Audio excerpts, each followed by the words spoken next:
Rodgers. He's back with the Jets at camp today, and he addressed his previous absence and overseas trip. Take a listen. Missed the two practices. Had talks with all my teammates about it. I think they understood it was obviously more of an issue outside the building than it was inside the building. Robert and I are great. We had great conversations throughout the off season. Had a fun one last night in his office till later on. So, it is what it is. I'm an adult. I knew what I was getting into. I knew the fine that was coming, and also knew how much I wanted to be in Egypt. I wish there hadn't been a conflict scheduling-wise, but was what it was. Hey, there you go, Greg. You think drama's all done? Water under the bridge? Well, yeah. And for me, this was never a big deal anyway. I think for me, when I listened to Aaron Rodgers, some of the word choices that he chose to say, deceptive or words can be misleading. All those, and you're a guy that kind of manipulates words. Sure. That certain right there is things are bad. more mandatory than others. Yeah, but when you think about the locker room, which I've been in, no one cares. They didn't. Can I ask a question about that real quick before you go on? Because he said I talked to my teammates, but he didn't talk to them before. Because we know that Tyrod found out he was starting that OTA day on the practice field. So there was So I assume what he's saying there is I have talked to them since. So there wasn't in the moment, when you say no one cares, no one that day of mandatory OTAs cared that our starting quarterback's not here. No one cares? No one cares. Okay. I think when he's talking about I talked to them recently, obviously he's going to clear it up with them after the fact. But some guys knew. The Jets organization knew, Robert Saleh knew, Nathaniel Hackett knew. There were individuals in that locker room that definitely knew he wasn't going to be in attendance. And maybe some guys didn't know and they found out just like the media. But more importantly, for me, when you're in season and a guy is running behind and we're supposed to be there 2 hours before every game and the guy's not showing up, guys are looking like, dude, where's Wilds? OTAs, if a guy doesn't show up, nobody's like, where's Wilds? It's OTAs. It's minicamp. We all understand that it is still offseason. Any player you ask, I don't care if something is mandatory or not. You may not choose to get fined for something, but somebody else may. I don't care if he's not there. Is he going to be here? Listen to Garrett Wilson when he talks right now. Is he here now? Oh, we good. So I buy that there's not going to be a lot of shrapnel from him missing minicamp with his teammates. I think it clearly irritated Robert Saleh, and I think it irritated somebody above Robert Saleh within the organization, which is why it was classified the way it was, but that's just speculation. The part of this, to me, is drama with Rodgers officially done. When the quote that I was most interested in and what he said there was, I knew how much I wanted to be in Egypt, and he made that choice. And that, to me, if that is the choice the quarterback of your team is going to make, and then he's going to kind of needle anyone that had an issue with it by wearing that stupid Egyptian cat shirt on his first day to remind everybody where I've been and what I've been doing, then no, the drama's not going to be done. I can't help it. I'm not saying that there's going to be any more drama about the Egypt trip. I'm saying past action is a good predictor of future behavior. And him saying, there was just something more important to me, makes it incredibly likely, Wilds, more so than any other starting quarterback in the league at the very least, that something else could come up that's more important to him other than playing quarterback for the New York Jets. I agree with that 100%. And let me frame this for you, Greg. Greg, when's your birthday? 21st of September. Okay, September 21st. You were on this show September 21st. I did not get you a birthday card. Happy birthday, Greg. You did not? I did not. Did that bother you? Be 100% honest. No, be 100% honest. No, did it bother you? No, it didn't. Obviously, it didn't. Yeah. If you came on your so birthday. Great if Greg was like, I'm glad you asked. But it didn't bother you. Yeah, go What ahead. I'm trying to get the point is Framing something as it didn't bother you is different leadership. So I didn't get you a birthday card, I didn't get you a present, I didn't get you anything, and it didn't bother you, and we're good. But if on your birthday, you showed up to your office and there was balloons and a nice rice cooker for you that I got and a card and we were all up there, would that made you feel like, you know what? Good leadership. I'm really beloved here and this is awesome. It would have made me feel good. Probably. So I just think it's an issue where every other quarterback went to this mini camp. Aaron Rodgers didn't. But if you frame it as, did it bother you? No, it didn't bother me. But there's another level of leadership that all those other guys did that was above and beyond. It's not even above and beyond. It's just showing up to what's required. Actually, it's not above and beyond. It's actually just perfectly at the line. Yeah, it's what we're supposed to do Yes. in this moment of the season. And it didn't bother you, but it would have been nice to, I mean, you rolled your there. eyes. I shouldn't say you didn't roll your eyes, actually, but you seemed skeptical of what I was saying about future actions. Let me phrase it, I guess, differently. If we were to tell you, hey, there is going to be a starting quarterback this year that misses a Wednesday practice because he had something non-football related, unexcused by the team, you get $1,000 if you guess which quarterback it is.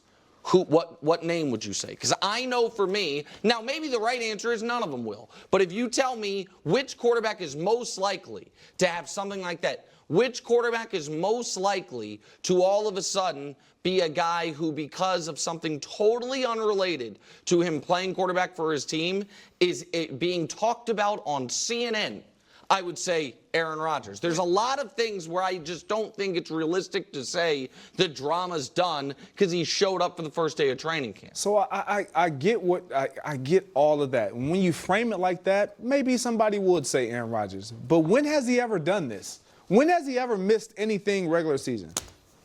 When? No, never. Never.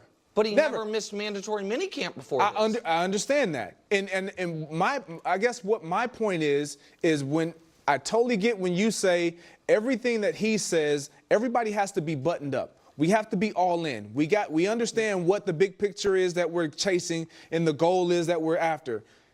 And if he's the one that gets to break the rules, that's, again, it's fine, but no one else can break the rule.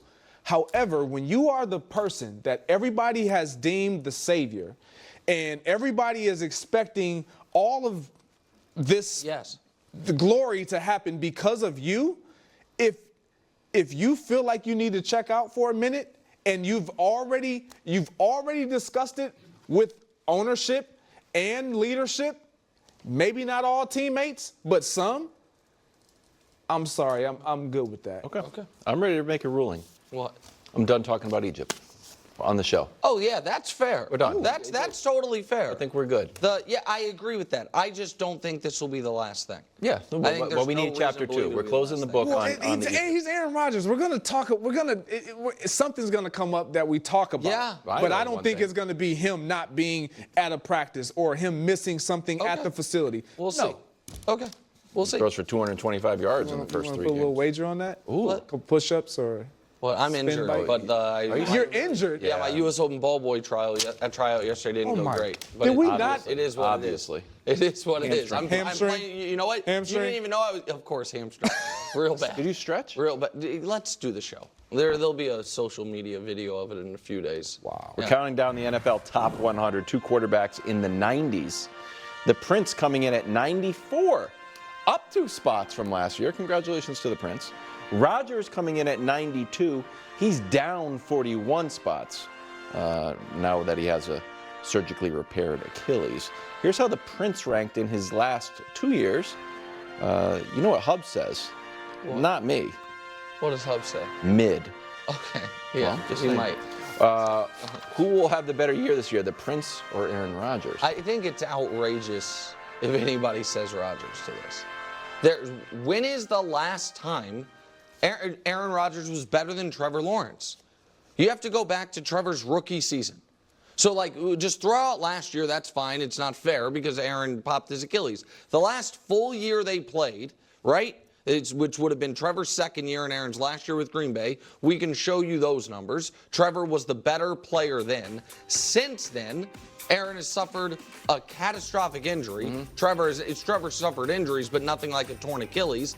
And one is 40, the other's 24. Also, how long has it been since either one of them had either an excellent game, a truly outstanding game, or won a playoff game?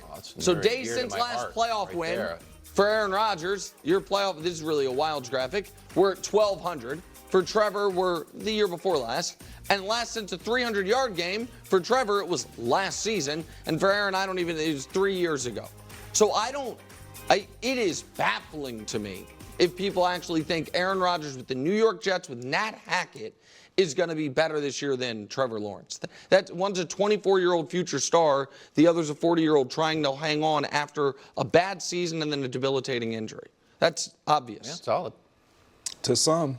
To others, it's just as obvious the other way. Really? Yeah, I'm off the Trevor bandwagon, man. But you don't even have to be on the bandwagon and think he's going to be better than Aaron Rodgers. I think he's going to have a bounce-back year because expectations have been tempered and lowered for the Jacksonville Jaguars. We don't expect them to be too much of anything this year, so maybe he can play now that all the spotlight isn't on him.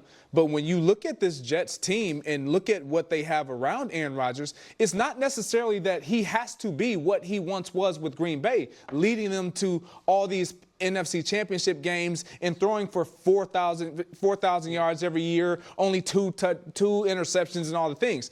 What he just needs to simply do is get the ball into the playmaker's hands. He's a smarter quarterback than Trevor Lawrence. He understands how to deliver the ball. He's going to put them in better situations. I just feel like in this season, with all that is looming in front of the New York Jets and Aaron Rodgers knowing that it's on him, he's going to have a better year than Trevor Lawrence. So do you think he's going to be a top 10 quarterback in the league this year? I mean, I'm just putting you on the spot. I apologize. I mean, he being Aaron, that he's gonna. Because I'm just trying to figure out if this is more about how low you are on Trevor or how high you are on Aaron, or maybe it's both. It's a little bit of both. I'm a lot lower on Trevor than what I think you know. Okay. Yeah, but for me, I don't think Aaron is. I'm not gonna say he's a top 10 quarterback. If I were to guess who would be a top 10 quarterback this year. Between clearly Aaron Rodgers. Well, okay. Well, then, if Aaron is better than Trevor this year without being a consensus top 10 quarterback, then Trevor's in real trouble. If Trevor is this season, not a definitive top half, top third of the league quarterback, then the Jags probably made a mistake. With the contract they gave him, they're in real trouble. So I understand a lot of people think that it appears you're one of them. To me, I think we're approaching this almost opposite from how we're looking at it. I think Trevor's better than people expect. And I think right now the Jets' biggest weakness is coaching staff. And I think their second biggest weakness might be stability at the quarterback position.